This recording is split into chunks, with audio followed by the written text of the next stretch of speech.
Listo, ya está grabando. Bueno, antes que nada, les leo el reglamento del curso de caracterización estructural por resonancia magnética nuclear. El día de hoy es la sesión número 8 de las 10 que tendremos. Ya nos acercamos al final del curso. Así que bueno, antes que nada hay que mantener en todo momento una actitud de respeto hacia el instructor, hacia los asistentes y hacia los administradores. Hay que mantener micrófono y cámara apagados durante la sesión. Para recibir una constancia de asistencia es necesario asistir mínimo al 80% de las sesiones, es decir, mínimo a 8 de las 10 sesiones. La lista de asistentes se descargará directamente de la plataforma Teams, es decir, que no es necesario llenar ningún formulario. Las sesiones serán grabadas y publicadas en el grupo de Teams con el fin de que los asistentes puedan repasar el contenido visto. Queda prohibida la difusión de las grabaciones, así como usarlas para un fin distinto al establecido. Por último, no se poseen los derechos de autor de todas las gráficas, imágenes y ejercicios que se mostrarán durante la sesión. Sin embargo, estas se muestran única y exclusivamente con carácter educativo. Doctor, el día de ayer, un poco cuando estábamos cerrando la charla, bueno, la sesión más bien, llegó una pregunta de Abraham Heriberto. ¿Me permite leérsela? Sí, adelante, Mauricio. Muy bien. Abraham pregunta, si tuviéramos un anillo aromático disustituido en posición meta, con cadenas alifáticas diferentes, ¿podríamos tener transiciones de primer y segundo orden presente? Sí, todo depende de la frecuencia del espectrómetro que se vaya a usar y también depende de la cadena que vaya a tener el anillo aromático. El espectro es tu primer contacto con la molécula a través de una serie de señales y de patrones de señales que vamos a observar y que te va a decir visualmente qué tan complejo es el espectro, incluso si es de primer orden o es de segundo orden. Usualmente en cadenas largas, por eso preguntaba, las características de la cadena que estuviera unida al anillo aromático va a ser fundamental, porque si es una cadena larga, tendríamos nosotros una serie de metilenos, N cantidad de metilenos, que tendrían ambientes químicos y magnéticos muy parecidos y todos absorberían a una frecuencia cercana. Recuerden que si hay grupos que tienen acoplamiento escalar y están cercanos en desplazamiento químico, van a generar espectros de segundo orden. En cadenas largas suele observarse un acoplamiento que denominamos acoplamiento virtual. Por ejemplo, los metilos, los grupos metilos que están a los extremos de una cadena alifática, generalmente presentan distorsiones importantes, no se ven como una señal triple, digamos, bien definida, si tiene un metileno adyacente. Se ven metilos distorsionados, la señal triple distorsionada, incluso se ve más de 3 señales, aunque tenga acoplamiento con solo un grupo metileno, y esto es debido al acoplamiento virtual. Les presentaré alguna diapositiva, no la tengo ahora en esta presentación, pero les prometo una diapositiva o incluso con simulación podríamos hacer una simulación de un acoplamiento virtual. Entonces, va a ser muy importante la naturaleza de los grupos que están sugiriendo en la posición meta, qué tan grandes están las cadenas y la frecuencia del espectrómetro. Recuerden que a frecuencias de espectrómetro bajas, la tendencia a espectros de segundo orden es mayor. Muy bien, muchas gracias, doctor. Esa era la única pregunta que quedó pendiente el día de hoy. Y si le parece bien, ahora sí comenzamos con la sesión del día. De acuerdo, gracias, Mauricio. Bueno, les comentaba yo que hay mucha información disponible, tanto para aprender el tema como también herramientas para facilitar el entendimiento de estos temas. Y estaba yo buscando algún programa o alguna página en la cual pudiéramos simular espectros para que les quede un poco más claro. Y encontré esta página que es extraordinaria. No he acabado de revisarla, pero tiene una serie de herramientas muy útiles no necesariamente en resonancia magnética nuclear. Pero dentro de todo lo que ofrece esta página, encontré esta sección. Aquí está la dirección web con la cual pueden acceder a ella. Y estábamos nosotros, por ejemplo, viendo aquí el tipo de sistema que vamos a simular. Este es el más simple, 2 protones, ¿sí? Al protón A y al protón B. Y aquí están los desplazamientos químicos, ¿sí? Para el protón 1, para el protón 2, se supone que entonces estaría a 1 parte por millón el protón A. El protón B estaría en 2 partes por millón y nos falta introducir la constante de acoplamiento. Entonces podríamos introducir una constante de acoplamiento de 10 Hz y también da la facilidad de utilizar cualquiera de estas frecuencias. Miren, podemos simular hasta 1 GHz, pero vamos a empezar con 60 MHz. Entonces, el ancho de línea es simplemente qué tan gruesa va a ser la línea a la mitad de su altura. Y el número de puntos va a ser el número de puntos que vamos a utilizar para hacer la gráfica de estas señales. Es decir, es una forma de digitalización que se utiliza mucho en resonancia, perdón, en la resonancia convencional, para que nosotros podamos modificar la resolución y la apariencia de un espectro. El número de puntos va a ser muy importante. Mientras más número de puntos tengamos, vamos a tener una mayor precisión en la lectura de las señales. Una mayor, lo que llamamos nosotros una mayor resolución digital, nos da un espectro más definido. Empecemos entonces a simular a 60 MHz. Seleccionamos la frecuencia del espectrómetro. Se fijan que en automático, aquí está el espectro, vamos a hacer una ampliación. Es un sistema B, ¿sí? Están relativamente cercanos.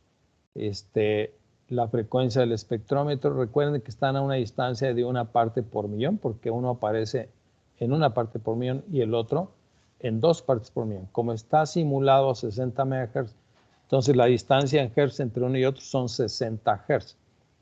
Dividido entre la constante de acoplamiento, nos da un valor de 6, ¿verdad? Recuerden que vimos una ecuación muy simple en donde hacíamos una división entre la distancia en Hz entre los desplazamientos químicos de los, en este caso, dos núcleos involucrados, divididos entre el valor de su constante de acoplamiento. Si este valor es cercano a 10, pues ya tendríamos prácticamente un espectro de primer orden. Si es menor a 10, pues tendríamos un espectro de segundo orden. Vean ustedes que las señales internas son más intensas que las señales exteriores. Aquí tendríamos el desplazamiento químico del protón A y el desplazamiento químico del protón B, y la distancia entre un pico y otro sería la constante de acoplamiento escalar. Bien, vamos a modificar esto. Bueno, pues podríamos primeramente reducir el desplazamiento químico del protón B y lo vamos a poner tan solo a 1.2 partes por millón. Y ya tenemos ahora nuestro sistema modificado. Las líneas interiores siguen creciendo en intensidad y las líneas exteriores están disminuyendo en intensidad. Es decir, como estoy acercando el desplazamiento químico entre ellos, estamos hablando de que estamos tendiendo a un sistema de 2 espines degenerados, es decir, con la misma energía. A ver, vamos a acercarlos un poquito más. Se fijan que la constante de acoplamiento no la estoy modificando. Vamos a poner 1.1 partes por millón. Y prácticamente aquí ya están todavía visibles las señales exteriores, pero ya prácticamente colapsan el desplazamiento químico. ¿Qué pasa si yo pongo el mismo desplazamiento químico? Entonces tendríamos un sistema A2, ya no sería un sistema AB. Se fijan que desaparecen las señales exteriores pues entonces ya tenemos un sistema con la misma energía. Los dos protones tienen un sistema de la misma energía. Sin embargo, la constante de acoplamiento todavía existe. Recuerden que se mantiene el acoplamiento escalar, pero nada más que los niveles de energía se vuelven iguales de tal manera que la población de cada uno de esos protones colapsa en una sola señal. Vamos a utilizar ahora, pongamos ahora 1.5 partes por millón, ¿sí? Ya tenemos aquí este sistema B nuevamente y voy a aumentar la frecuencia del espectrómetro. ¿Qué les parece si lo aumentamos a 400 MHz? Aparentemente se va a observar como que la constante de acoplamiento disminuye. No, lo que está sucediendo aquí es que la distancia en partes por millón, perdón, la distancia en hertz en cada parte por millón se vuelve más grande. Recuerden que estamos en la frecuencia de 60 MHz, pues una parte por millón vale 60 Hz. Si me voy a una frecuencia de 400 MHz, ahora esa parte por millón vale 400 Hz. Entonces, aparentemente como que la constante de acoplamiento se volvió más pequeña, ¿no? La constante de acoplamiento no la he modificado. Vamos a hacer una expansión y estamos viendo que las señales se vuelven prácticamente de la misma intensidad.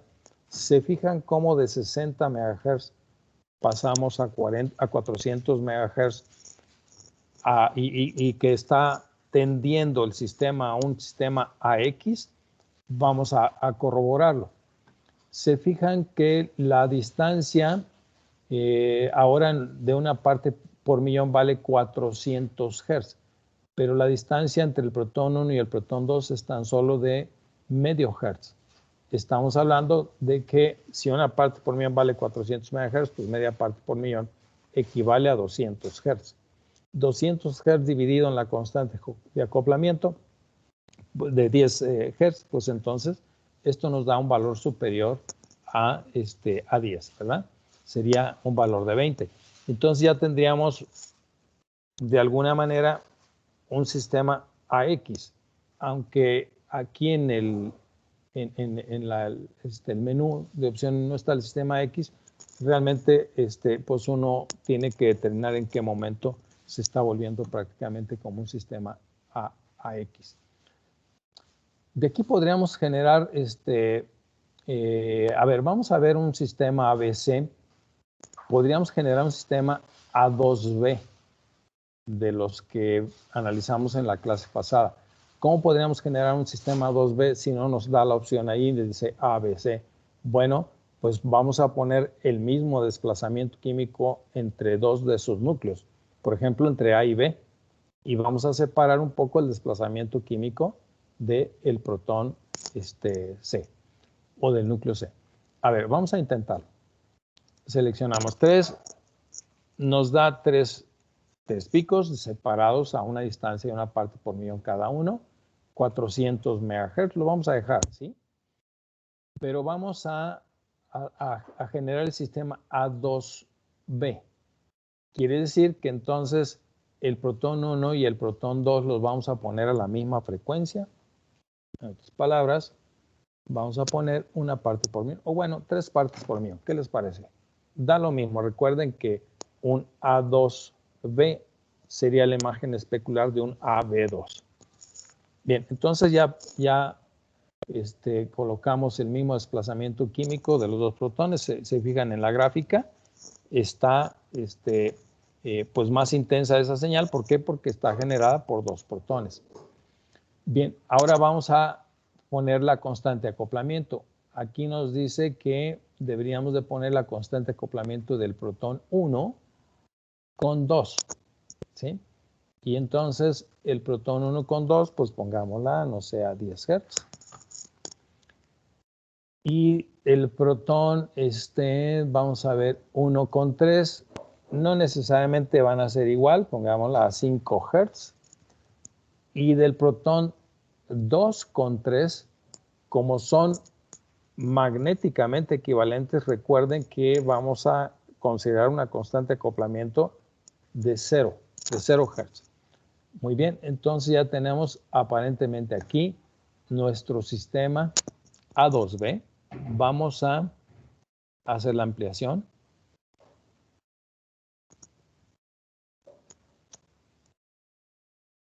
Este es como un doble de dobles, ¿sí?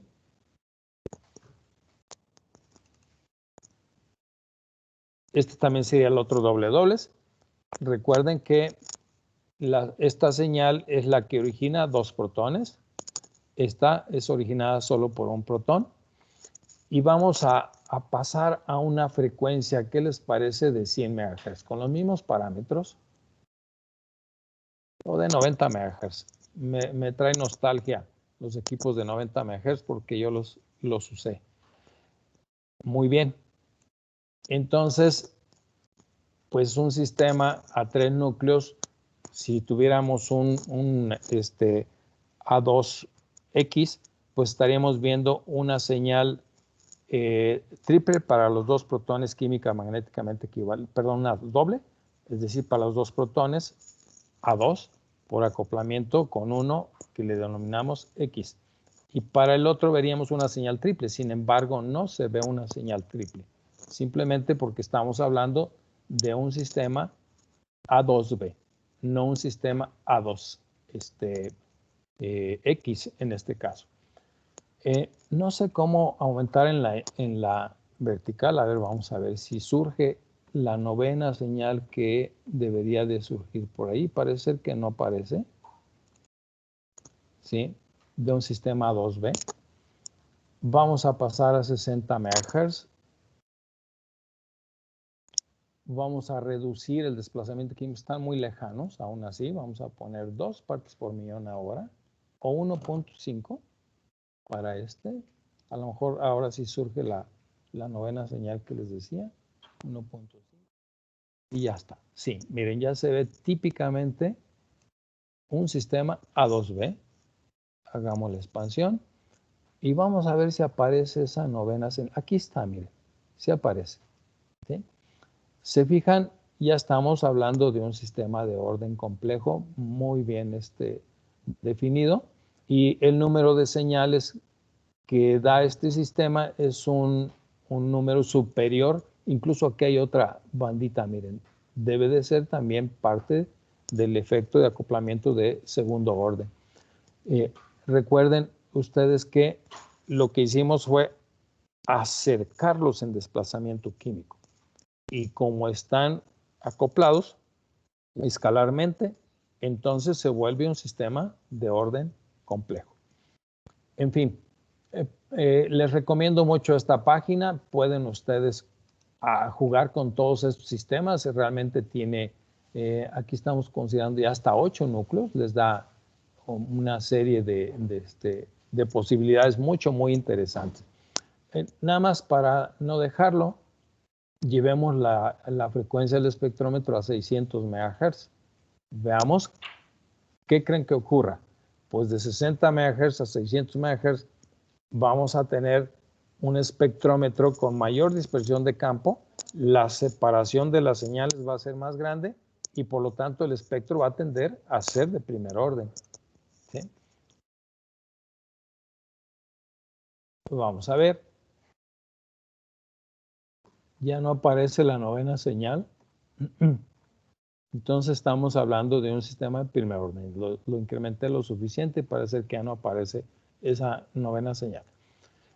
Bien, entonces recuerden ustedes que un espectrómetro con un campo magnético más intenso nos generaría entonces espectros en una buena proporción, espectros con tendencia a primer orden, y va a estar más simple interpretar espectros de primer orden.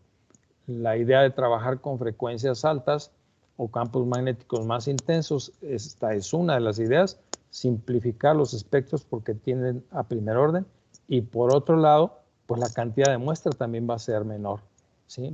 Va a incrementarse la sensibilidad del equipo. Muy bien. En la misma página, aquí tienen ustedes una serie. Miren, les decía que tiene varias opciones. Aquí tenemos la opción de infrarrojo. Esto no sé qué es, la verdad, espectrometría de masas. Y viene la sección de resonancia. Y encontré esta opción de predicción de espectros y seleccioné esta opción de predicción de protón, que ya tengo seleccionado aquí. Déjenme ver, aquí, predecir espectros. ¿Sí? Y está muy interesante, muy intuitivo y muy práctico. Tiene el menú aquí para dibujar la molécula y vamos a dibujar un benceno. Lo seleccionamos y vamos a poner por aquí ¿qué les parece? Un cloro, ¿sí? Y pongamos ahora en posición para, pues pongamos un bromo, ¿sí? Recuerden que esta molécula tendría un plano de simetría vertical que parte al cloro y al bromo, y esto nos va a generar un sistema AA', ¿sí? Entonces le damos simplemente aquí simular espectro, nos dibuja la molécula aquí y ya crea el espectro acá, ¿sí? Y estamos viendo efectivamente un sistema AA', típico de un sistema AA'. Pueden descargar el espectro, pueden hacer varias cosas, cuestión de que indaguen un poquito más. Aquí están los parámetros de resonancia también, miren. Dice la señal de los dos protones adyacentes, déjenme ver, serían, aquí está, al cloro, son los que aparecen a campo más bajo, 752 partes por millón, pues es de esperarse por el efecto inductivo más fuerte, menos I, del cloro con respecto al bromo. Bien, podríamos reeditar la molécula y vamos a borrar el bromo. ¿Y qué pasa si ahora colocamos un cloro en esta posición? Bien, se fijan que también habría un plano de simetría aquí, ¿sí? Que corta la molécula. Aquí tendríamos una imagen especular del lado izquierdo y del lado derecho la otra. Por lo tanto, estamos generando un sistema A', B'. Pero va a ser más complejo que el otro. Aquí tenemos todavía la señal del otro. La pueden ver ustedes aquí. Es prácticamente como un sistema AB con algunas modificaciones, algunas señales extras en este punto. Vean ustedes al momento de simular este espectro, se vuelve más complejo, ¿sí? Un sistema A', recuerden, con dos grupos idénticos, da una señal que tiene simetría. El plano de simetría entre estas dos señales está al centro, justamente aquí, pero el número de señales va a ser un poco más complejo. ¿Sí? Yo les recomiendo para simular espectros, bueno, esto los predice, es diferente. Simplemente utiliza reglas, algoritmos un poco más simples. Realmente no conozco mucho yo de computación, pero en principio simular el espectro con la opción que vimos primeramente, donde ustedes alimentan los parámetros, estos parámetros pudieran venir de un espectro experimental, ¿sí? Y del espectro experimental tomamos las lecturas, a lo mejor no van a ser exactas a la primera revisión que hagamos, pero va a ser un proceso iterativo. Van ustedes a estar alimentando al programa con las partes por millón, donde esperarían más o menos los desplazamientos químicos de los núcleos involucrados y las constantes de acoplamiento, ¿sí? Aquí no estamos introduciendo nada, absolutamente nada, ¿sí? Simplemente utiliza una serie de reglas el programa para hacer la predicción de lo que esperaríamos en función de los sustituyentes y del patrón de señales o de sustitución que nosotros tenemos en la molécula. Pueden simular cualquier molécula y estuve yo por la mañana haciendo algunos ejercicios, bueno, conociendo el sistema y la verdad ya he simulado algunas moléculas mucho más complejas y lo hace bastante bien, nos da mucha idea y si ve, como una fuente de información y de apoyo para resolver problemas estructurales cuando tenemos la necesidad de estar alimentándonos de información para interpretar lo que nosotros obtuvimos experimentalmente. Muy bien, les dejo aquí la información. Si tuviéramos más tiempo en el curso, pues podríamos hacer muchas cosas con la simulación anterior o con la predicción de espectros y compararlos con espectros experimentales. Pero bueno, tenemos que continuar con el curso. Nos faltan todavía temas muy interesantes y muy importantes. Y voy a pasar justamente, voy a dejar de compartir esta pantalla. Y vamos a, déjenme ver, no sé cómo. Sí, dejamos de compartir. Y voy a compartir ahora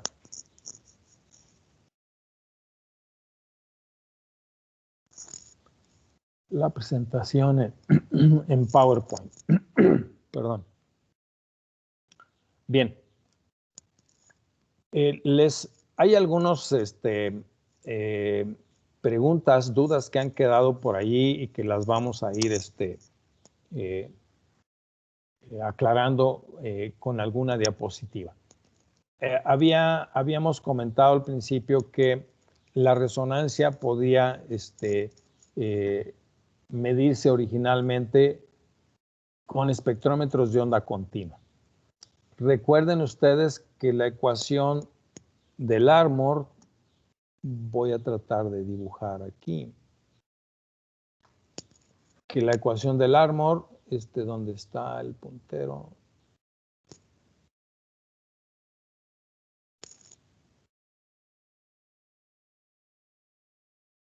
perdón. ¿Sí? Muy bien.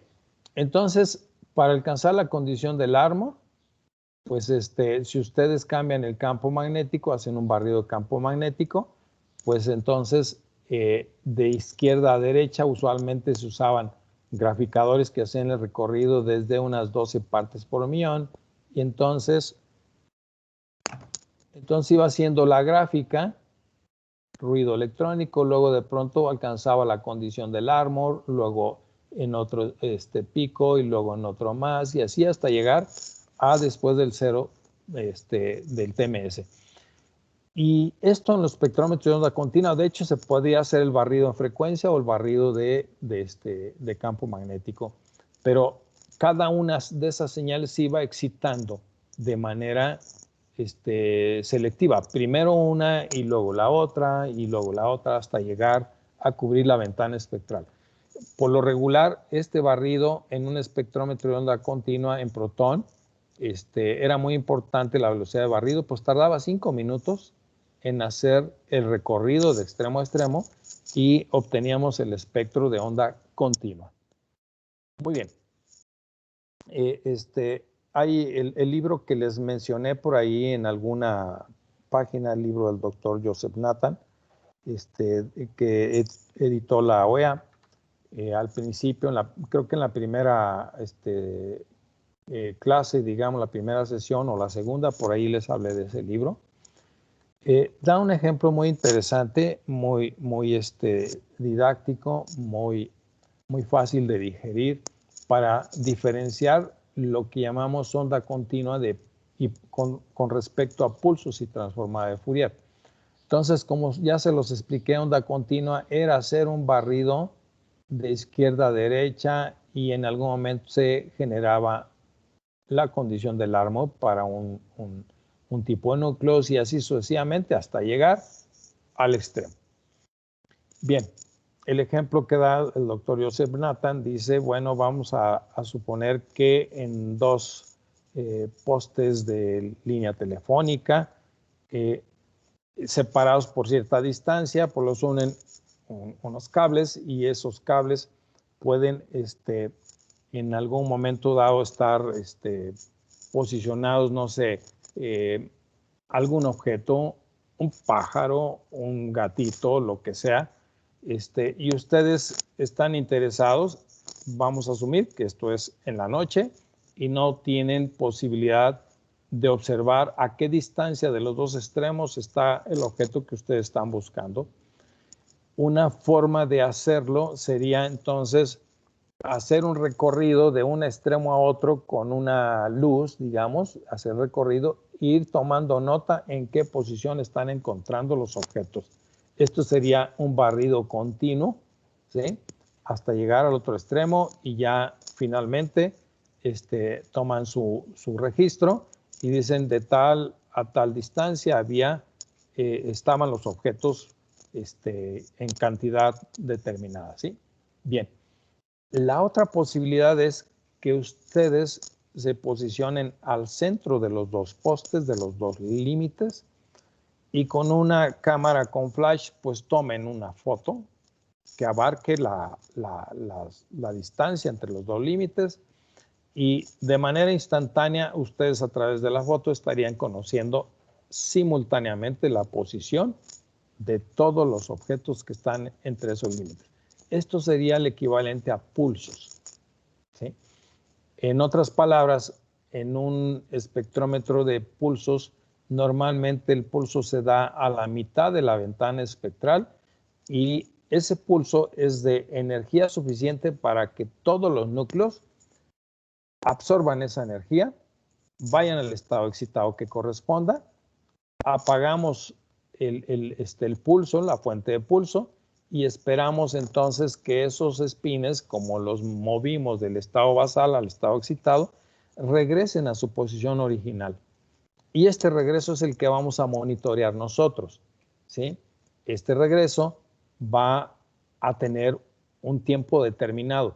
En el caso de los protones, el regreso es más o menos homogéneo, ¿sí? Tenemos que cerciorarnos haciendo algunos trucos por ahí, de tal manera que cuando estemos tomando la lectura de la información, es decir, cuando ya hayan regresado los espines, entonces nos hayamos asegurado que prácticamente emitieron toda la información que tenían que emitir.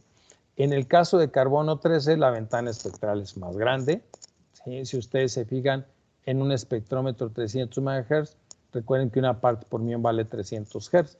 Bien, pues si normalmente observamos de 0 a 10 partes por millón, estamos observando una ventana de 3000 Hz.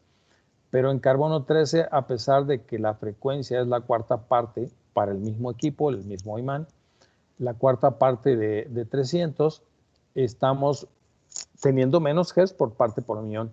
Sin embargo, en vez de tener una dispersión de campo de 0 a 10 partes por millón, en este caso tenemos una dispersión de campo de 0 a 200, 220 partes por millón.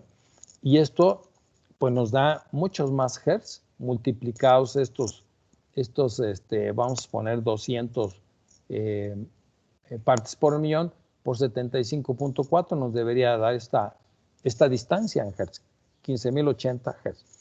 Bien, en onda continua esto tardaba todavía mucho más. Recuerden que en un solo barrido, pues bueno, hacíamos la excitación digamos, de una sola pasada del transmisor o del, ¿cómo se llama?, del campo magnético, la variación de campo magnético, pues quizás en ese barrido la intensidad de las señales no fuera lo suficientemente intensa como para que pudiéramos tener señales muy por arriba del ruido electrónico. Recuerden que en carbono 13 el ruido electrónico es mucho mayor porque el carbono 13 tiene una sensibilidad mucho más baja y además de que tiene una constante giro-magnética de una cuarta parte de la de protón, pues también su abundancia isotópica es baja y cuesta más trabajo observarlo. Fíjense bien, el ruido electrónico en protón es menor, las señales se ven más bien definidas, el ruido electrónico no solapa ninguna de estas, aunque sean pequeñas, mientras que en carbono 13 sí hay que hacer más de un barrido e ir acumulando el espectro. Y esto en onda continua tomaba mucho tiempo, adquirir un espectro de carbono 13, pero con pulso y transformado de Fourier el tiempo se redujo considerablemente. Vamos a explicar un poco en qué consiste la manipulación con pulsos de los spines que vamos a considerar. En este caso, pues podría ser protono, carbono o cualquier otro spin. Bien, recuerden ustedes que las flechitas representan la dirección del momento magnético. Y si nosotros en la ausencia de un campo magnético en un espacio, en un volumen determinado, pues la dirección de estos momentos magnéticos es completamente aleatorio. Y recuerden que nosotros necesitamos niveles de energía bien definidos para poder observar la absorción de energía o la emisión de energía. Al momento de aplicar el campo magnético externo, ¿sí? Entonces ahora sí los spines, estamos considerando spines de un medio, pues se alinean, ¿verdad? Quedamos que los que se alinean a favor del campo magnético externo, los que tienen la misma dirección que el campo magnético externo, son los que representan a la población alfa y están en un ligero exceso con respecto a los spines que están en el nivel de energía beta, ¿sí? Muy bien. Ahora, no nos interesan todos los spines. Sería complicado hacer el análisis con todos los spines, el análisis, digamos, vectorial. No vamos a ver ecuaciones. Esto tiene, obviamente, todo un contenido matemático. Se puede analizar con las ecuaciones de Bloch. Se puede analizar también con operados producto, con matrices de densidad.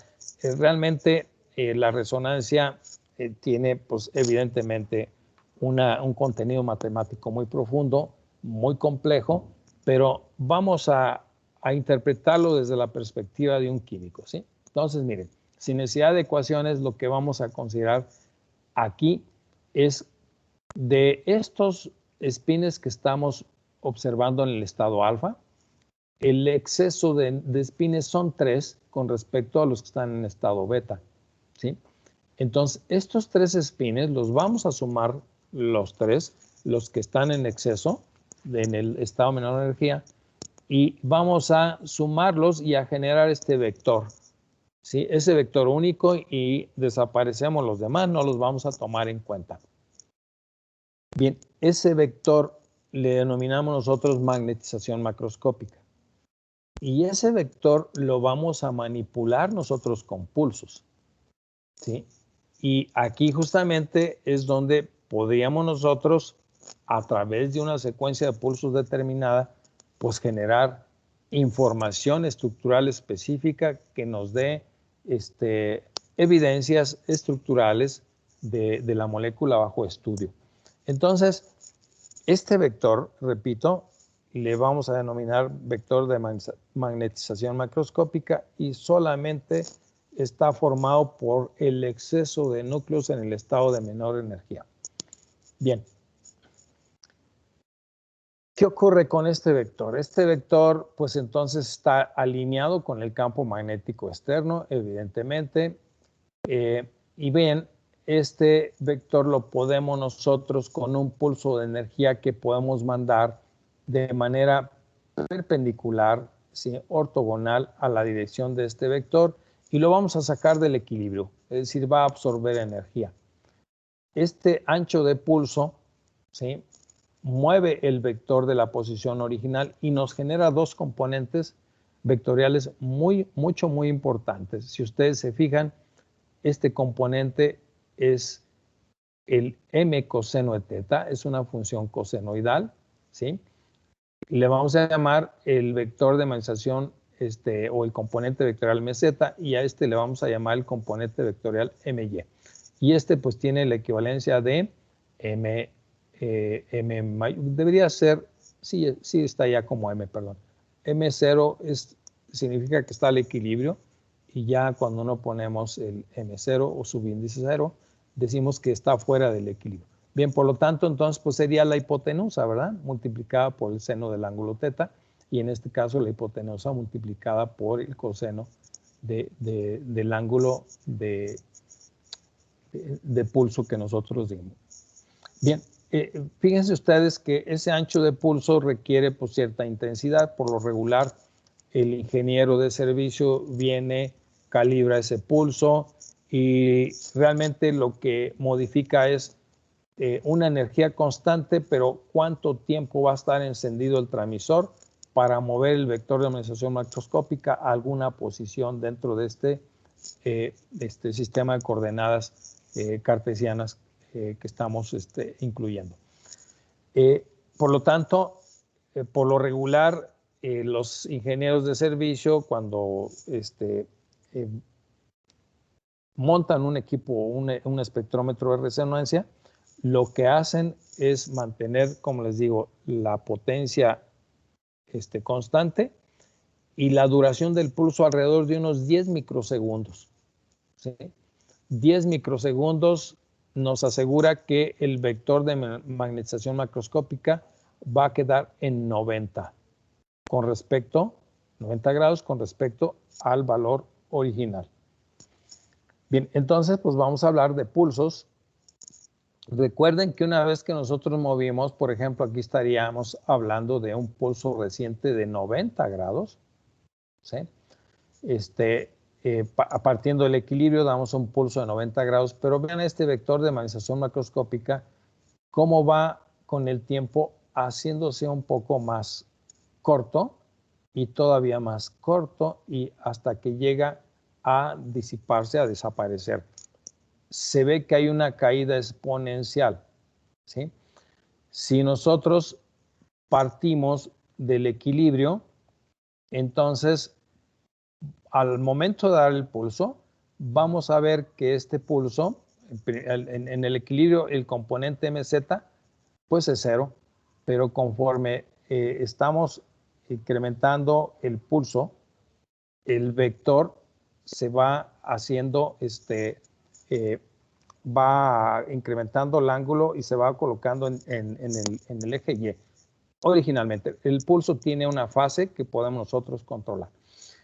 Pero recuerden que una vez que nosotros terminamos de dar ese pulso, tenemos que apagar el transmisor y entonces se manifiestan los tiempos de relajación que ya hemos hablado. El tiempo de relajación longitudinal y el tiempo de relajación transverso. Entonces, con el tiempo, ese vector que originalmente tenía una magnitud, por decir de 1, pues desaparece, mientras que el otro se va recuperando a lo largo de Z, ¿sí? Y por eso le llamamos tiempo de relajación longitudinal, porque a lo largo de Z, longitudinalmente, se va recuperando ese vector. Y el otro transverso, tiempo de relajación transverso, porque transversalmente va desapareciendo con respecto al tiempo. Muy bien. Entonces, esta sería una representación vectorial de T1, del tiempo de relajación longitudinal. Esta sería una representación del tiempo de relajación transverso. Si ustedes se fijan, lo que está ocurriendo es que, acuérdense que este vector está compuesto de varios vectorcitos, ¿sí? De espines individuales, cuyos momentos magnéticos con un pulso los mandamos a otra orientación. Pero sucede que en el plano XY, con el tiempo, este vector todos los componentes de este vector van a perder coherencia. ¿Sí? Inmediatamente después del pulso de 90 grados, decimos que hay coherencia y con el tiempo cada uno de esos vectorcitos van generando una dispersión, una especie de abanico en el plano XY, de tal manera que la resultante se vuelve 0. En ese momento se manifestó T2, el tiempo de relajación transverso. Los dos operan conjuntamente, ¿sí? Casi son muy cercanamente parecidos en tiempo cuando nosotros tenemos moléculas pequeñas y con moléculas grandes sí difieren mucho en intensidad o en magnitud T1 y T2. Normalmente se vuelve muy corto para moléculas, muy corto T2 para moléculas grandes, polímeros, proteínas, y T1 se vuelve más largo. Hay un momento en que, dependiendo del tamaño molecular del analito que estamos nosotros observando, hay un momento en que se empiezan a separar en magnitud, pero moléculas digamos, abajo de peso molecular de 1000, normalmente los tiempos de relajación T1 y T2 son muy parecidos, aunque casi siempre es un poquito mayor T1 que T2. Bien, este T2, se fijan que muestra una, y la curva pues es realmente una curva exponencial. Ajá. Por lo tanto, vamos a analizar desde una perspectiva un poquito más elaborada la distribución de estos espines originalmente al equilibrio de los espines que están en alfa y los que están en beta, distribución poblacional y distribución alrededor de este cono, ¿sí? Y este otro cono. Recuerden que este representa el número magnético de spin de más 1/2 y este de menos 1/2. Muy bien. Entonces, vean ustedes, ¿qué pasa si nosotros observamos a lo largo de Z estos dos conos, los que representan a los espines alfa y los que representan los espines beta? Pues vean ustedes, lo que vemos es eso. Y la resultante es 0. ¿De acuerdo? En ese momento no tenemos, digamos, señal. Vamos a perturbar el sistema ya sea con un pulso de 180 o de 90. El de 90, ¿qué ocurre si aplicamos un pulso de 90 en una dirección perpendicular? Bueno, pues se polarizan la distribución de espines, pero recuerden que una parte de espines pasan de alfa a beta. ¿Cuántos espines? Los que están en exceso en el estado alfa, que son los que componen el vector de magnetización macroscópica. Si ahora vemos nuevamente a lo largo de Z esta distribución, pues vamos a ver que nosotros tenemos ya un componente vectorial, lo que nosotros le llamamos en la diapositiva anterior el vector de magnetización macroscópica. ¿De acuerdo? No es una resultante igual a 0, aquí sí tiene un valor determinado. Bueno, pues en este caso nosotros aplicamos un pulso de 90 que sí nos genera una distribución poblacional, una polarización que la vamos a configurar o a interpretar como ese vector que podemos nosotros manipular con pulsos. Bien, el pulso de 180, recuerden ustedes que todo lo que está en beta pasa a alfa y todo lo que está en alfa pasa a beta, ¿sí? Sin embargo, si nosotros vemos a lo largo de Z nuevamente, vemos que no hay polarización, es decir, en el plano XY nosotros tenemos una distribución aleatoria de los espines, de tal manera que no estamos generando ese vector de magnetización macroscópica, ¿sí? La resultante es 0 y por lo tanto, pues esto, un pulso de 180, aunque hay una perturbación poblacional, normalmente no nos genera señal, ¿sí? Bien, ¿qué ocurre desde el punto de vista poblacional? Miren, partimos del equilibrio y sabemos que hay un ligero exceso de núcleos en el estado alfa con respecto al estado beta, ¿sí? Muy bien. ¿Y qué pasa cuando nosotros damos un pulso de 90? Pues el pulso de 90, como lo demostramos aquí, igual a los estados poblacionales. La diferencia poblacional en este momento es 0. Entonces, un pulso de 90 grados nos va a igualar el estado poblacional bueno, ambos estados poblacionales. En el caso de un pulso de 180, aunque hay inversión de los estados poblacionales, no vemos señal, recuerden, porque esta es la resultante, 0. Y ahora vemos aquí que sí, efectivamente, la población que estaba en alfa pasa a beta y la población que estaba en beta pasa a alfa. Esto es muy importante. Este pulso de 180 se usa con frecuencia para que hagamos lo que se llama un tema muy interesante en resonancia que se llama transferencia de polarización. Y esta transferencia de polarización nos ayuda muchísimo para ver con mayor facilidad algunos otros espines que son difíciles de observar. Es muy utilizado el protón para hacer transferencia de polarización y para ver con mayor facilidad el carbono 13. De otros núcleos también, no nada más carbono 13. Bien, bueno, les decía yo que el pulso va a tener una dirección determinada. La fase del pulso la podemos nosotros aplicar, realmente la fase del pulso, pero vamos a manejarlo de una manera más sencilla. El pulso lo podemos mandar en la dirección X, menos X, Y o menos Y. ¿Sí? Simplemente la fase del pulso, pero vamos a dejarlo como la dirección del pulso. Podemos controlarlo en el plano XY. Bien, si el pulso lo aplicamos a lo largo de X, un pulso de 90, ¿sí? Entonces el vector queda en Y. Aquí vamos a aplicar una regla. En algunos libros de textos, todo depende de cuál sea la forma de abordar, es decir, el nivel de matemático, se puede decir, para abordar el fenómeno de los pulsos de resonancia. En este caso vamos a aplicar la regla de la mano izquierda, pero también se aplica la regla de la mano derecha. Normalmente cuando se ve la resonancia desde la perspectiva de operadores producto, casi siempre se utiliza la regla de la mano derecha. Lo que vamos nosotros a hacer, recuerden, es extender nuestra mano, los dedos juntos, despegamos el dedo pulgar, ¿sí? Y lo ponemos más o menos 90 grados respecto a los 4 dedos que nos quedan unidos.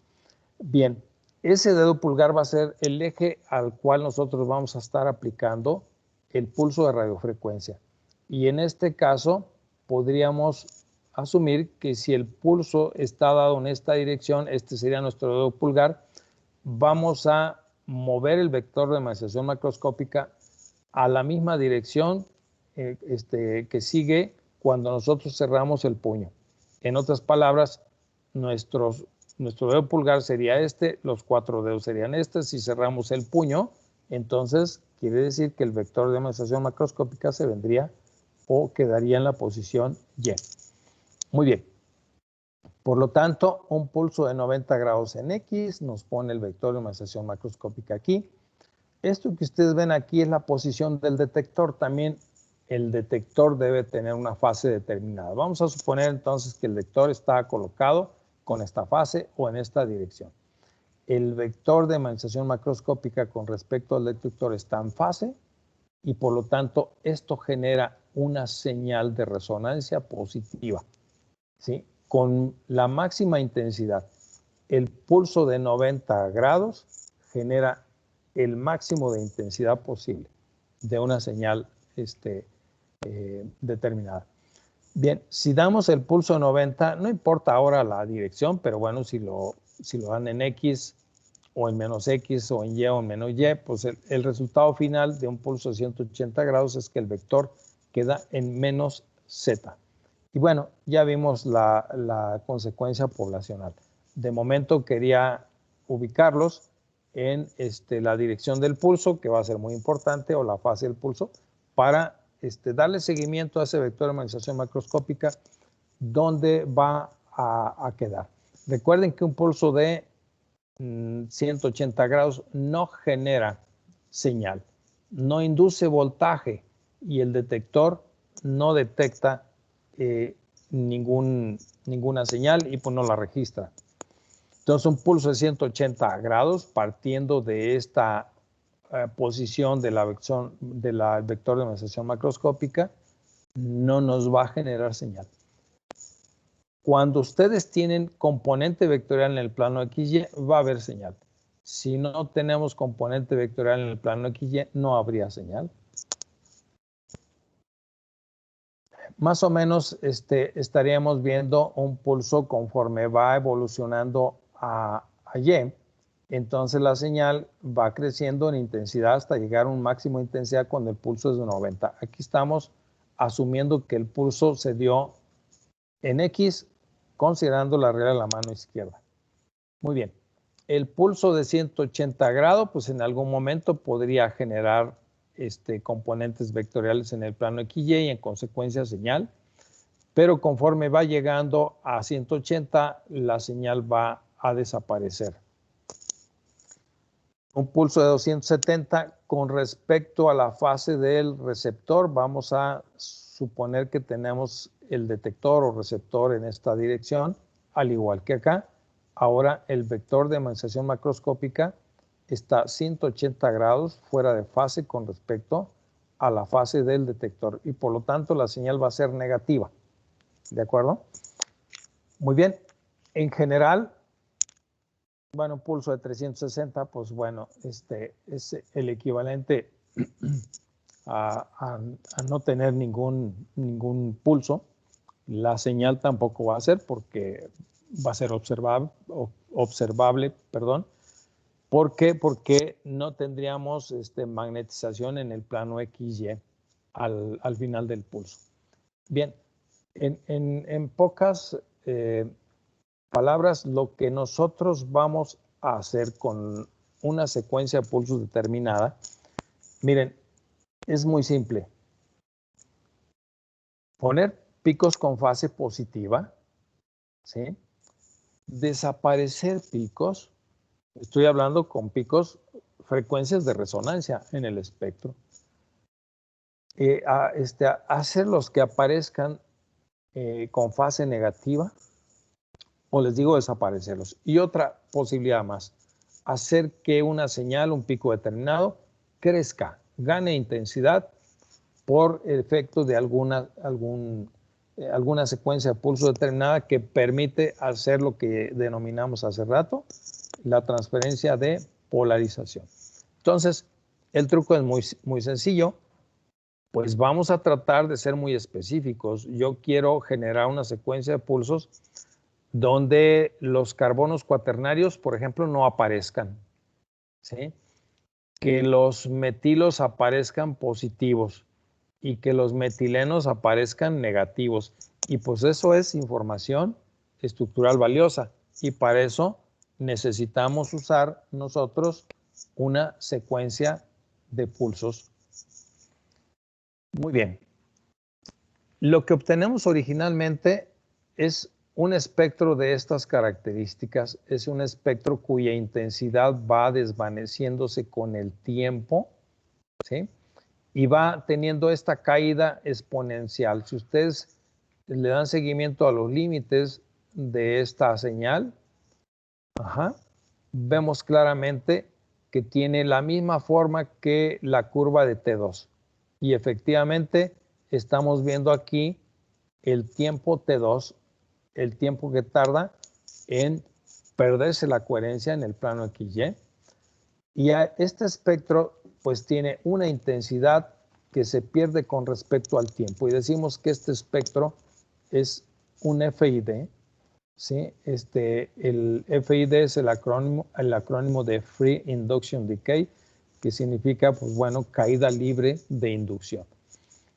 Caída porque estamos viendo una caída exponencial y los espines están regresando del estado excitado al estado basal, emitiendo su información de frecuencia y de algunos otros parámetros de resonancia, están contenidos aquí. Libre porque el transmisor se apaga. Una vez que damos el pulso recuerden, es muy breve, si es un pulso 90, el tiempo en el cual encendemos el transmisor va a estar cercano a unos 10 microsegundos. Posteriormente, entonces, libre de inducción. Ya no hay inducción, ya no hay ninguna radiofrecuencia que esté induciendo esa transición. Y esto es lo que registramos. Y este espectro en el dominio del tiempo lo convertimos al espectro en el dominio de la frecuencia, que es el que nos es más familiar y con el cual podemos sacar los parámetros de desplazamiento químico, la multiplicidad, la integral y los valores de las constantes de acoplamiento que vimos en algunos de los ejercicios. Esto es lo que hace la transforma de Fourier, convierte el espectro en el dominio del tiempo a un espectro en el dominio de la frecuencia. Bien, fíjense que el FID es manipulable, ¿sí? Y se puede manipular con funciones matemáticas, les llamamos funciones de ventana. Vamos a suponer que aquí tenemos un FID, un FID de estas características y al convertirlo al espectro en el dominio de la frecuencia, pues bueno, nos muestra esta calidad de espectro. Se fijan, el ruido electrónico es menor, pero ¿qué pasa si nosotros alargamos este FID? Se fijan que lo estamos alargando, como que aparentemente estamos haciendo más largo T2. Bien, pues lo que ocurre es que mejoramos la resolución de las señales, pero tenemos un costo que pagar, el costo del ruido electrónico. Y recuerden que en resonancia hay un parámetro muy importante, la dimensión o el tamaño de un pico positivo del ruido a un pico negativo. Ese es un valor determinado. Con respecto a una señal, dividimos la intensidad de la señal desde su línea base hasta la altura máxima y lo dividimos entre la señal promedio del ruido y ya tenemos una relación que le llamamos relación señal-ruido. Bien, pero nos aumenta la resolución. Y en principio hay muchas funciones, esta es una función gaussiana, hay muchas funciones matemáticas que podemos utilizar para maquillar el espectro de resonancia, ¿sí? No importa que ya hayamos terminado el experimento, nos llevamos el FID original y eso lo manipulamos con alguna computadora y el software apropiado para mejorar la apariencia del espectro sin necesidad de volver a correr el experimento con el espectrómetro. Muy bien. Bien, las etapas de una secuencia de pulsos. Primeramente tenemos que ubicarnos dónde vamos a observar, en qué canal vamos a observar. Vamos a observar en protón o en carbono o en nitrógeno o en cualquier otro núcleo. Bueno, pues a eso le llamamos núcleo de observación. Y el núcleo de observación tiene este FID, está caracterizado por este FID. Pero vamos a ver ahorita algunas combinaciones. De momento, vamos a ubicar tres partes importantes de una secuencia de pulsos. Y esta secuencia de pulsos tiene estas tres secciones. Esta sección, desde que introducimos el tubo de resonancia en el imán hasta que damos el primer pulso, le llamamos, bueno, pues un tiempo de 1, un tiempo de preparación. Es decir, en ese momento se equilibra la densidad de spines, por ejemplo, los que tienen spin de 1 medio entre alfa y beta, los que tienen spin de 1 entre alfa, beta y gamma y así sucesivamente. Es decir, hay un tiempo aquí que permite que se establezcan o se equilibren las poblaciones de los niveles de energía de un spin determinado, ¿sí? Se distribuye poblacionalmente sobre esos niveles de energía. Muy bien, esto al momento de que introducimos la muestra al imán. Pero ¿qué ocurre si nosotros damos el primer pulso? A partir de este pulso a esta otra dirección, por ejemplo, en este caso tenemos un pulso de 90 grados, nos esperamos cierto tiempo, ¿sí? Para que evolucionen los spines a una posición determinada y después damos un pulso de 180 grados. Y aquí se acaba justamente lo que llamamos nosotros tiempo de evolución. En este tiempo de evolución nosotros vamos a codificar información muy valiosa en ese punto. Esta información podemos codificarla a través de la constante acoplamiento de su desplazamiento químico o a través del fenómeno de transferencia de polarización. Y bueno, esta información que codificamos aquí la vamos a observar aquí, ¿sí? Que es el tiempo de adquisición, el tiempo en el que encendemos nosotros el receptor. Como es pulsos y el tiempo es muy breve entre un pulso y otro, es decir, recuerden que un pulso de 90 grados, por ejemplo, aquí serían 10 microsegundos, nos esperamos un tiempo determinado aquí, y luego damos un pulso de 180, que serían 20 microsegundos. Recuerden que el tiempo de encendido del transmisor es el que va a determinar la magnitud del pulso. Colectamos la información con el detector y volvemos a regresar aquí al tiempo de preparación. Este tiempo va a ser muy importante para que nuevamente recuperemos la población original. El tiempo T1, ¿sí? El tiempo T2 se van a manifestar aquí y debemos de recuperar en la medida de lo posible la población original. Esta población entonces pues nos permite generar otro pulso, otra vez repetir la secuencia, una vez, dos veces, tres veces, 100, 500, 1000 veces, 2000 veces, las veces que sean necesarias. La técnica de pulso y transformador de Fourier nos permitió, ¿sí? O nos permite obtener espectros en una cantidad de tiempo menor. Acuérdense, en onda continua, para un protón en un solo barrido nos llevaba 5 minutos. Y aquí, para adquirir un primer barrido, que realmente no es un barrido, ¿sí? Pero una primera lectura sería realmente, vamos a suponer que aquí nos esperamos un segundo y unos cuantos microsegundos aquí, y aquí también, pues no sé, de 1 a 2 segundos, es un valor muy, muy típico, pero estamos hablando de 3 segundos y un poquito más en cada lectura, ¿sí? Nada que ver con los 5 minutos que nos esperábamos con los espectrómetros de onda continua para ver en la frecuencia de protón. Bien, pues esto lo vamos a repetir muchas veces y a esto le llamamos número de transientes, ¿sí? O número de repeticiones también, que van a ir acumulándose en una parte de memoria del computador temporalmente y los vamos a ir sumando para que nosotros reduzcamos el nivel de ruido y el espectro muestre las señales lo más intensas posibles. En carbono 13 este proceso es un poco más lento y un espectro de carbono 13 pues se debe de hacer más repeticiones porque recuerden que la señal de carbono 13, ¿sí?, es menos sensible que la del protón. Recuerden que la intensidad de una señal de protón obtenido bajo condiciones similares a la de una de carbono 13, ¿sí?, es más de 5,000 veces, más de 5,600 veces más intensa que la de carbono 13. Bien, vamos a ver nosotros que hay otros dispositivos adaptados a un espectrómetro de resonancia. Estamos hablando de canales. En este caso hay un canal de desacoplador, ¿sí?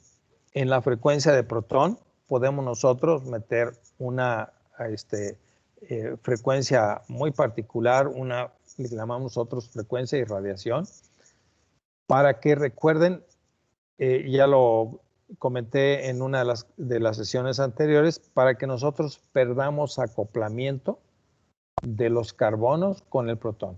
En esta diapositiva pues vemos que paralelamente a la secuencia de pulsos nosotros podemos controlar los estados del desacoplador, ¿sí?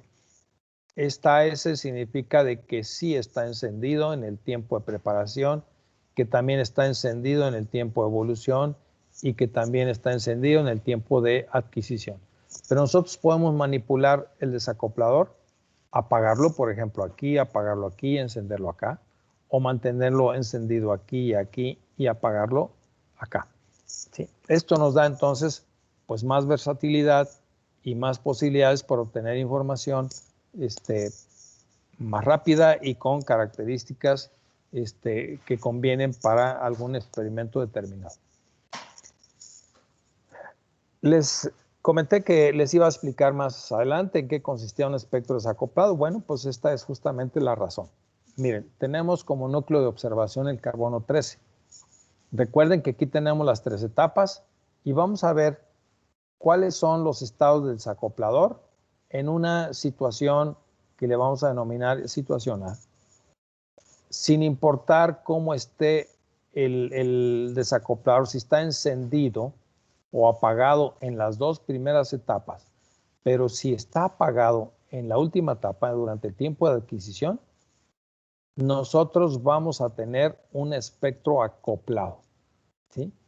Cuando en el tiempo de adquisición nosotros apagamos el desacoplador, en ese momento los protones y los carbonos presentan el acoplamiento escalar y entonces el carbono va a presentarse como una señal doble o triple o cuádruple, dependiendo del número de protones que tenga unidos.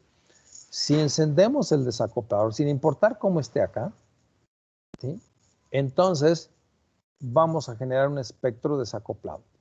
Por ejemplo, supongamos que esta es una molécula hipotética, este sería el espectro hipotético de esa molécula, y tenemos un grupo etilo. Este grupo etilo, bueno, pues tiene un metileno y tiene un metilo. Recuerden que el metileno nos genera una señal triple en carbono 13 acoplado, es decir, en la condición A, estamos apagando el desacoplador y por lo tanto permitimos que los carbonos 13 con los protones presenten esta interacción escalar. ¿De acuerdo? Muy bien. Y entonces tenemos una señal triple para el metileno y una señal cuádruple para el metilo. Si ahora nosotros tenemos esta otra condición, pues entonces vamos a perder acoplamiento porque el desacoplador está encendido en el periodo de adquisición. Recuerden entonces que quien determina si observamos acoplamiento o no es el estado del desacoplador en la última etapa. Si está apagado, no hay desacoplamiento, se muestra como señales triples, cuádruples, dobles, etc. Y si hay desacoplamiento, entonces cada una de estas señales va a generar solamente un pico por cada una de esas. Desaparecen las multiplicidades. Muy bien. Tempranamente en los desarrollos de esta técnica se encontró por ahí una situación muy interesante, ¿sí? Fíjense ustedes, para la misma molécula, el mismo espectro hipotético, vamos a considerar que nosotros tenemos como núcleo de observación el carbono 13, sea un pulso con cierta magnitud y se adquiere el FID y luego se transforma. Se hace la transforma de Fourier. Bien, en la condición A, en el tiempo de preparación y el tiempo de evolución está apagado el desacoplador, ¿sí? Y también en el tiempo de adquisición está apagado el desacoplador. ¿De acuerdo? Entonces, por lo tanto, vamos a tener un espectro acoplado de carbono 13. ¿Se fijan en la frecuencia de protón? No se está haciendo nada, ¿sí? Simplemente, pues permitimos la interacción escalar entre los carbonos 13 con los hidrógenos unidos directamente a él. Pero ¿qué ocurre si nosotros encendemos el desacoplador en las dos primeras etapas y luego lo apagamos? Bien, el resultado final en términos de multiplicidad es el mismo. Una señal cuádruple, una señal triple y también acá. Pero sucede que cuando se mantiene encendido en las dos primeras etapas, las señales crecen en intensidad. Esto se le llama efecto nuclear Overhauser porque Overhauser fue el primero que observó este tipo de fenómeno. La irradiación de protones, el hecho de hacerle alguna perturbación al protón, podría generar incremento en las señales de carbono 13. ¿Sí? Bien, en el protón, pues bueno, en esta etapa hubo una saturación temporal en el tiempo de preparación y tiempo de evolución, pero ya en el tiempo de adquisición, pues apagó el transmisor, el desacoplador, y finalmente pues tendríamos un espectro de protón. Si es que nos vamos a la frecuencia de protón, a hacer la observación de las señales de esa molécula. Pero ahorita de momento nos interesa aquí carbono 13. Fíjense bien entonces cómo la perturbación de los estados de energía de los protones nos puede generar incremento en las señales de carbono 13. Ya podrán intuir ustedes lo hemos abordado, que se debe al fenómeno de transferencia de polarización. ¿Y qué ocurre ahora si nosotros, perdón, no les mencioné, este experimento se le llama gated, ¿sí? Es decir, las compuertas de la electrónica del desacoplador se están abriendo y cerrando, y a esto se le denomina pues un experimento gated. Cuando ustedes quieran un espectro acoplado, con el acoplamiento total de protón y carbono, ganando intensidad de señal, bueno, pues entonces hay posibilidad de hacer un experimento gated. ¿Y qué ocurre si nosotros encendemos el desacoplador en la última etapa? Bien, pues ya sabemos que vamos a perder acoplamiento porque esta etapa es la que determina si hay multiplicidad o no. Bien, en este caso, en el desacoplador, en la situación A, pues si apagamos nuevamente el desacoplador en el tiempo de preparación y el tiempo de evolución y lo encendemos en el tiempo de adquisición, pues tenemos este espectro. Se fijan que en la frecuencia de protón estamos nosotros barriendo con las señales de protón, estamos de alguna manera con un tren de pulsos que se introduce en esa zona, igualando los estados poblacionales de los protones, los estados poblacionales alfa y beta, ¿sí? E induciendo justamente transiciones muy rápidas entre esos dos estados poblacionales, de tal manera que el carbono ve tan solo un promedio de sus niveles poblacionales y va a generarnos espectros con una señal única para cada carbono. ¿Por qué? Porque se está perdiendo el acoplamiento y la señal triple o la cuádruple o la doble colapsan en una sola señal. ¿Y qué ocurre en el PND? Algo muy parecido, ¿sí?, a lo que ocurre en el experimento gated. Si encendemos el desacoplador, ahora en todas las etapas, bueno, estamos viendo que de manera análoga al experimento anterior, está encendido en el tiempo de preparación y el tiempo de evolución y observamos que hay ganancia de intensidad.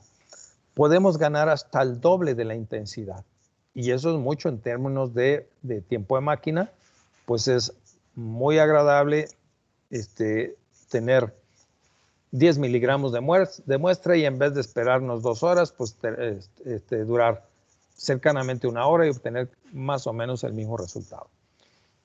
Más o menos. Hay otras cosas por ahí involucradas, el valor de las constantes giro-magnéticas, no es una relación lineal, ¿sí? Bueno, pero lo importante es que entonces en las primeras 2 etapas nosotros tenemos ganancia de intensidad, ya sea en un espectro acoplado o desacoplado, y esta ganancia de intensidad se debe al efecto nuclear Oberhauser, que abunda el tema en resonancia. Es un fenómeno sumamente interesante.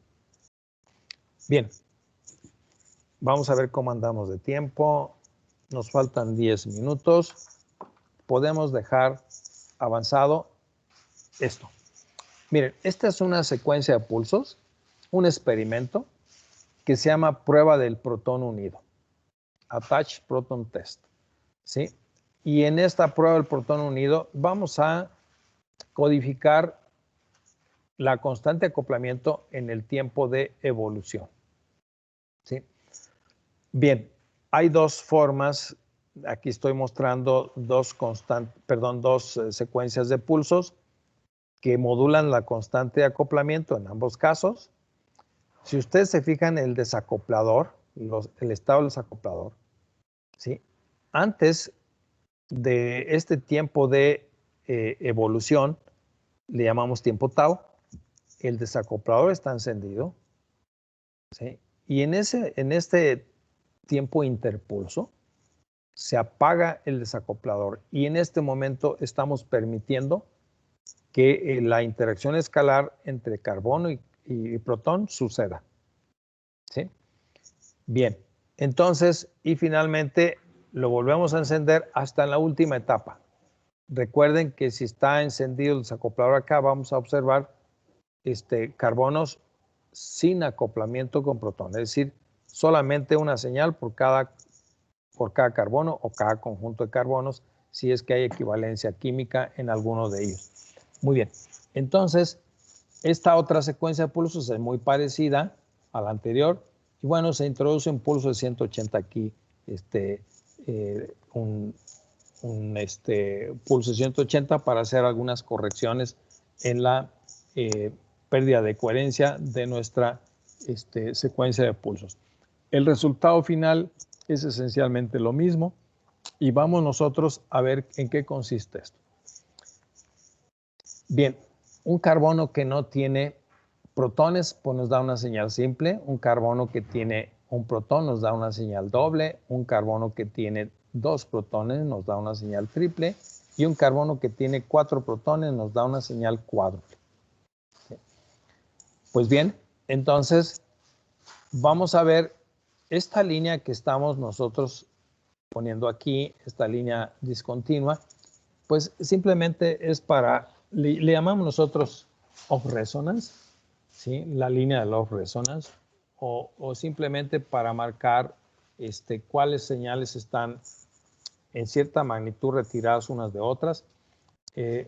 No voy a abundar mucho en esta parte porque hay temas que tendríamos que abordar previamente para esto, pero bueno, es una línea de referencia en la cual nosotros nada más nos podemos ubicar. Imagínense que esta separación entre estos picos vale 130 Hz. Las constantes de acoplamiento de carbono y protón son bastante grandes, mucho más grandes que las constantes de acoplamiento entre protón y protón homonucleares. Entonces un carbono y un protón a un enlace tienen un valor arriba de unas 80 Hz cuando el acoplamiento es sp3, perdón, el carbono es sp3. Cambia mucho con la hibridación, la magnitud de la constante de acoplamiento, sobre todo cuando es sp, esa constante de acoplamiento se incrementa muchísimo. Va de un valor promedio de unos 130 Hz, ¿sí?, a alrededor de 250 Hz. Bien, entonces asumamos nuevamente que esto vale una distancia en Hz de 130. Quiere decir que a la mitad de esa señal doble hacia la derecha nosotros tenemos la mitad de esos 130 Hz, ¿de acuerdo? Y la otra mitad la tenemos de este otro lado. Ajá. Sin embargo, cuando nosotros tenemos una señal triple, la señal de intensidad 2 está justamente en la línea en la frecuencia de esta línea, y los otros ahora miden ya no la mitad de 130 Hz, asumamos que siguen valiendo 130 Hz, pues tendríamos entonces los 130 Hz distancia de aquí a acá y 130 Hz la distancia de aquí a acá. En otras palabras, estos vectores están más alejados de esta línea punteada que estamos nosotros mostrando aquí. Muy bien, y en una señal cuádruple, pues tenemos ahora con respecto a esa línea de referencia, ¿sí?, la mitad de 130, bueno, digamos los 65 Hz para acá y 65 Hz para acá, 130, y 130 nuevamente Hz de esta línea a la línea de intensidad, de la intensidad 3 a la línea de intensidad 1 y lo mismo hacia el otro lado. Bien, en pocas palabras, es decir, lo que se muestra aquí es que la distancia de esas líneas para una señal doble, triple o cuádruple toman valores diferentes con respecto a esa línea de referencia que le llamamos offset, ¿de acuerdo? Esto tiene que ver con otro concepto que les voy a explicar un poco más adelante, que es el marco rotatorio de referencia. Bien, con respecto al tiempo, entonces, como esta línea, esta señal no se mueve de este offset, decimos que va a mantenerse de manera constante en una posición. En esa posición vamos a ubicarla en la posición Y, mientras que la señal doble, como son dos vectores ahora, los que nos generan esa señal doble, va evolucionando pues dos vectores. Un vector es originado, o más bien, este vector origina esta señal y este vector origina la otra señal. Si ustedes observan, ese vector con respecto al tiempo va a ir evolucionando, ¿sí? Y va a dar cierto número de vueltas por unidad de tiempo. ¿Cuántas vueltas estaría dando? Pues bueno, imagínense que nosotros tenemos una constante de 130 Hz aquí, pues tendríamos entonces 130 ciclos, ¿sí? Cada segundo. Esos vectores estarían dando una vuelta de 130 ciclos cada segundo. Bien, en el caso de una señal triple, pues tenemos ahora 3 vectores. Un vector que no se mueve del offset y los otros 2 vectores que tienen intensidad 1. Uno representa las señales esta de intensidad 1. La que está centrada al offset representa la señal de intensidad 2. Y también pueden ir evolucionando, ¿sí? Se fijan, se está manifestando la constante de acoplamiento. Y recuerden que en este experimento nosotros estamos codificando la constante de acoplamiento para tener algún efecto interesante que podamos nosotros interpretar desde el punto de vista estructural. Y finalmente la señal cuádruple, pues ya se imaginarán que serían 4 vectores. Quiero que pongan atención que este vector estoy tratando de darle una representación, no es completamente equivalente, pero el doble de la intensidad de los vectores que deberían de tener intensidad 1. Es decir, para hacer una representación en términos de la intensidad relativa de las líneas con respecto a la intensidad relativa de los vectores que evolucionan en constante acoplamiento en ese periodo. Aquí serían entonces 4 vectores con intensidad 1, 3, 3, 1. Y también tendrían ese movimiento en el plano XY. ¿De acuerdo? Muy bien. Esta evolución de estos espines nos va a ser muy útil, muy útil, para tener efectos interesantes en resonancia. Le vamos a dejar aquí, no me había fijado, ya nos quedan nada más 3 minutos por si hay una pregunta. Este experimento, acuérdense que se llama APT, lo pueden ir consultando porque vamos a ver qué efectos vamos a tener en el espectro de resonancia de carbono 13 cuando utilizamos esta secuencia de pulsos. Mauricio, no sé si hay alguna pregunta. Sí, gracias, doctor. Hay una pregunta en el chat. Antes que nada, me gustaría comentarles, ya descargamos la lista de asistentes por si alguien tiene que salir en este momento. Y bueno, con esto dicho, Cita Georgina pregunta, ¿gated es igual a off resonance?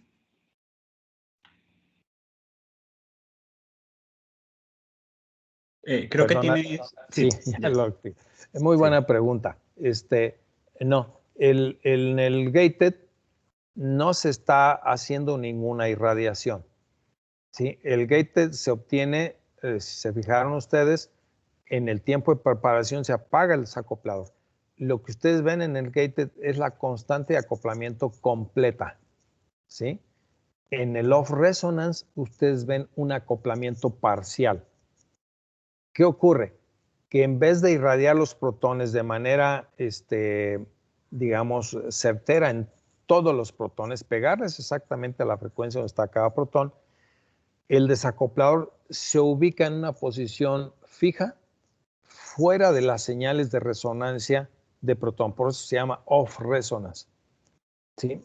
Y entonces, al ponerlo en una posición determinada, vamos a suponer que ponemos el transmisor, el desacoplador en -2 partes por millón, a la derecha del TMS. Bien, le ponemos una potencia determinada y la irradiación va a afectar gradualmente con respecto a la posición del desacoplador la constante de acoplamiento, la va a afectar. En otras palabras, va a perderse el acoplamiento mientras más cercano esté a la señal de irradiación.